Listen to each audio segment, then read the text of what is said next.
तो भगवान के दरबार में जब आनंद उमड़ता है तब नृत्य अपने आप होता है।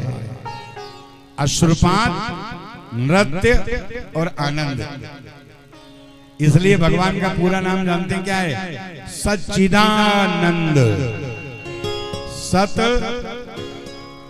जहां ब्रह्मज्ञानी रहते हैं,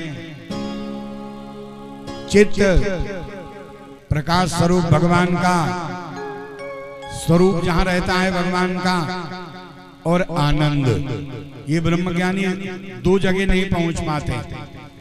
भगवान का क्या नाम है? सच्चिदानंद पूरा नाम। तो सत, चित और आनंद। सत्य तक कौन पहुंचता है? ब्रह्मज्ञानी। बस यही इतना बड़ा, यही गोते लगाते रहते हैं, इससे आगे नहीं जा पाते। आगे है चित, यानी वहां स्वरूप है भगवान। और फिर आनंद, यहाँ केवल भगवान के भक्त प्रेमी और गोपी जन ही पहुंच पाती हैं। तो इसलिए भैया मेरे, किसी की टीका टिप्पणी पर ध्यान नहीं देना है, अपने भगवान के आनंद में रहना। आजकल एक फैशन और चला है, वो भी सुन लीजिए। हमारे ये भीमराव अंबेडकर की पार्टी वाले ये जगह जगह कसम खाते हुए दिखते हैं। हम कसम खाते हैं कि हम रामकृष्ण को भगवान नहीं मानेंगे। अब बताओ, तुमसे कौन कह रहा मानोगे? तुम्हारे न मानने से भगवान दूबरे हो जाएंगे। तुम पहले ही छोटी बुद्धि के थे। अच्छा, बीच में हमारा मन बड़ा दुखी था। आपको बताएं क्या दुखी था? कि इन लोगों के साथ, बेचारों के साथ बड़ा अन्याय किया है सवर्णों ने। क्षत्रिय, ब्राह्मण और वैश्य, ये सवर्ण, इन तीनों ने मिलकर बेचारों के साथ बड़ा अन्याय किया। हमको बड़ा दुख होता था। चलो कोई बात नहीं, आरक्षण हो गया है, अब ये भी बेचारे बराबर पर आ जाएंगे, और जाति पाति मिटाओ, इनको गले से लगाओ। लेकिन अब हमने क्या देखा कि हम लोगों ने तो सरकार को भी बर्दाश्त किया। यदि ब्राह्मण, क्षत्रिय और वैश्य, जिनको इन्होंने अलग कर रखा है, यदि हम तीनों मिल जाएं, और जानते हैं इनके कुल कितने बड़े बड़े हैं? ब्राह्मणों के 50 कुल हैं। बंगाल में अलग हैं, चक्रवर्ती, मुखर्जी, चटर्जी, सब ब्राह्मण। महाराष्ट्र में अलग हैं, राजस्थान में अलग हैं, एमपी यूपी में अलग हैं। तो सारे ब्राह्मण मिला दो। वैश्यों में कितने खानदान हैं, कितने विभाग हैं, सब एक हो जाएं। क्षत्रियों में कितने विभाग हैं, सब एक हो जाएं। अब कुछ तो आरक्षण की वजह से अलग हो गए, नहीं तो जाट, गुजर और लोधी वंश, ये भी क्षत्रियों में ही आते थे। जिनके भी रजवाड़ा थे वो सब राजपूत में आते थे, क्षत्रिय में। ये सब यदि एक हो जाएं तो कितने सवर्ण हो गए। और हम सब सवर्ण यदि इकट्ठे हो जाएं तो किस सरकार की हिम्मत है कि वो अलग अलग कानून बना सकता है? बताओ, वो किसी सरकार की हिम्मत है? हम लोग यदि सड़कों पे आ जाएं तो किसी सरकार की हिम्मत नहीं कि कानून सबके लिए अलग अलग बना दे। लेकिन हम लोग बर्दाश्त करते हैं कि चलो कोई बात नहीं, इनके लिए कानून बन गया, इनको बेचारों को बहुत दुख मिला था, ये भी बराबर पर हो जाएं, ये भी आके हमारे सीने से लग जाए। लेकिन हमने देखा ये पहले भी छोटी बुद्धि के थे। पहले इनको अलग क्यों किया गया था? क्योंकि 90% ये लोग मांसाहारी थे। खरगोश खा जाते थे, कछुआ खा जाते थे, और सब चिड़िया मार मार के खा जाते थे। और सवर्णों में कोई इक्का दुक्का खाने वाला था, वो भी चोरी से, तो उसके बर्तन अलग कर दिए जाते। तो इसलिए इनसे भेदभाव माना गया था कि ये लोग हर प्रकार का मांस खाते हैं और शराब पीते हैं। धीरे धीरे वो एक परंपरा बन गई छुआछूत की। वो तो थोड़ा गलत हुआ,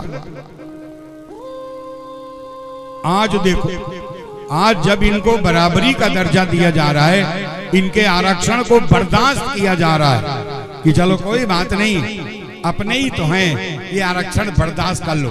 जबकि बाबा साहब 11 साल के लिए आरक्षण लागू कर गए थे, अभी तक चल रहा है। हम चाहें तो इसी पर लठ उठा लें। क्या सरकार करेगी कि 11 साल तक के लिए कानून में लिखा है खत्म करो आरक्षण, जिस पार्टी में जो गरीब है उसको मिलेगा। उस सरकार कुछ नहीं कर सकती है, लेकिन हम लोग बर्दाश्त करते हैं कि चलो कोई बात नहीं, इनको बराबरी का दर्जा मिल जाए, ये भी बेचारे गले से लग जाए। लेकिन ये तो सब के सब पागल हो गए। इनकी बुद्धि तो पहले भी खराब थी, आज भी खराब है। आज ये रामकृष्ण को गाली देते, आज ये सनातन को गाली देते, जगह जगह कसम खाते।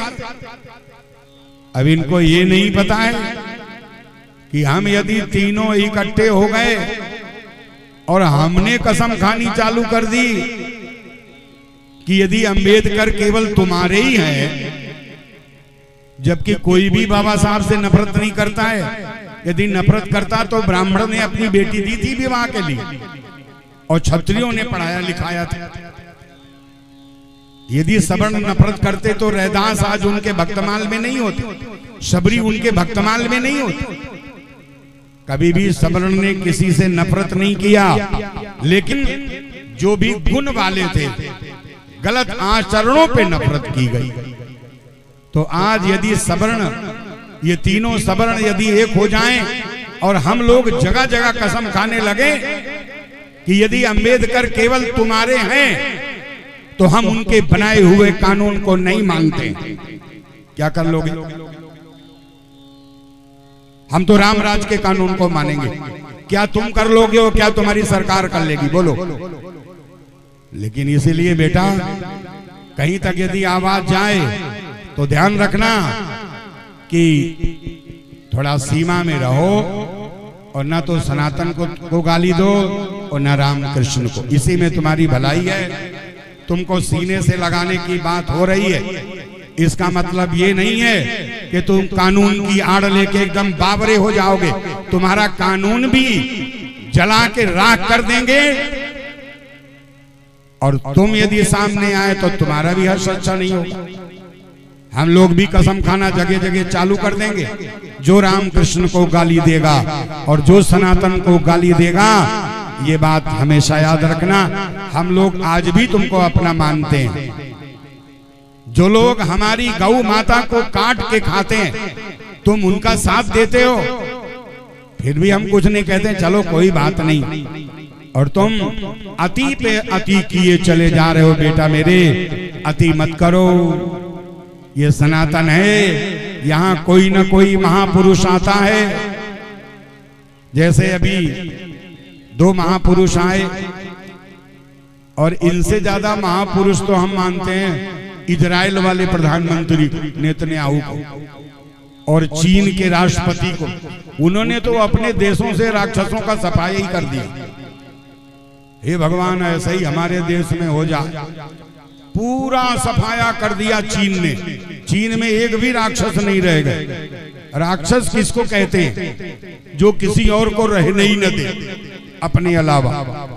तो यही काम नेतन्याहू ने किया, इजराइल के प्रधानमंत्री ने, और यही काम चीन ने किया। तो ऐसे ही महापुरुष हमारे यहाँ थोड़ा बर्दाश्त करते हैं।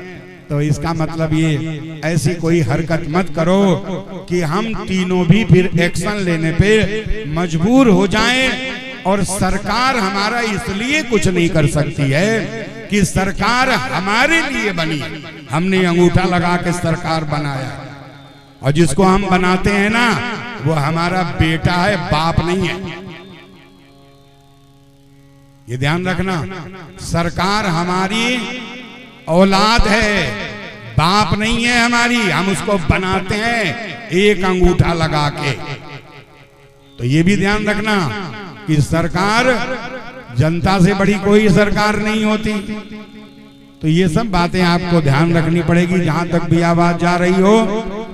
और सब लोग, हमारी तो इच्छा है, देखो साधु संत संसार में आते हैं, सभी से अनुरोध भी करते हैं, प्रेम भी करते हैं, और प्रार्थना करते हैं, सबको संदेश देते हैं कि सब लोग मिल के रहो, सब लोग भगवान का नाम लो, सब लोग सुखी रहो, सब लोग आनंद में रहो। लेकिन